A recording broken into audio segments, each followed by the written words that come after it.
There are now only 6 hours remaining officially in my PS5 competition. Once this competition ends, we will of course be moving on to another one in future. It won't be for a PS5 just yet though, so if you are looking to grab a PS5, this will be the last chance you get, at least in my raffles, for some time.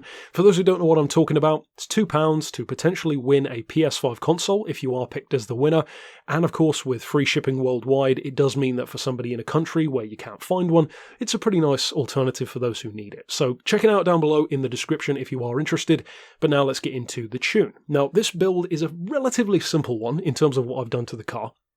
It is of course the Giulia GTAm, and it's a circuit build in particular. Now some people have said that they really like the car, but it seems to kind of become a little bit unbalanced under heavy braking, or kind of dives into corners but not in the ideal way.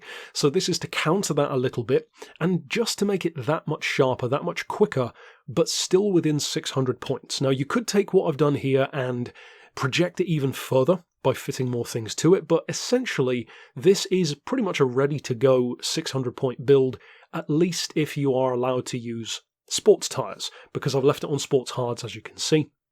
So all I've done is the suspension, the diff, a couple of other things, the brakes as well, but it's really a very low effort tune as far as the actual cost goes.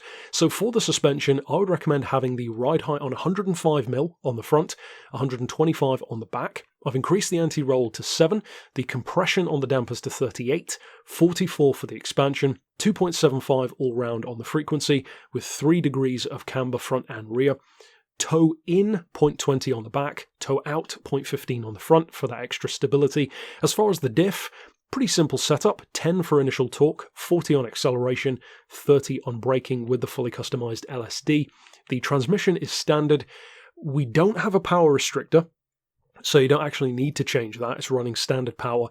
It might look a little bit strange though in terms of the weight, because what I've done is added the ballast but also done the stage 1 weight reduction, as you can see over here. So why do that? Well, because even with ballast added, we've still dropped the car's weight by about 25-30 kilos. So even with the ballast at 149 kilos, it is still lighter than it was to begin with. Plus, I've put it 41% toward the rear to get it a 50-50 split. Now, as far as the downforce, obviously that depends on you, but since it is more of a cornering or grip build, I've opted for the highest. The highest on the front in particular does make the points a lot higher, so if you want to lower it and maybe add some more power, then of course you could drop that downforce.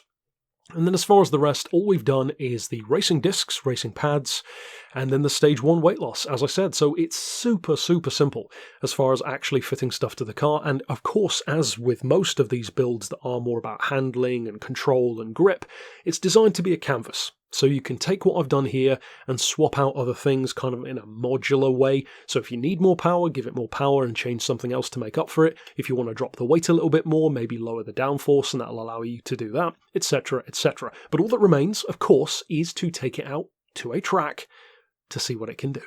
Now, in terms of the difference between this and the Giulia already, well, it's already a very popular car, it's already a very good one, but I would be keen to know down in the comments for those who maybe did have those issues in terms of, the diving or the instability under heavy braking.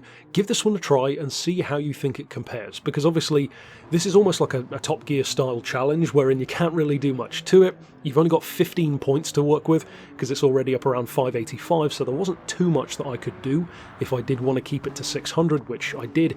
So I would be curious to know if you guys find it to be an improvement, if you like it more, or maybe even more if you already liked it, and if you do find it to be useful for maybe particular events. Ultimately though, that's it for this build.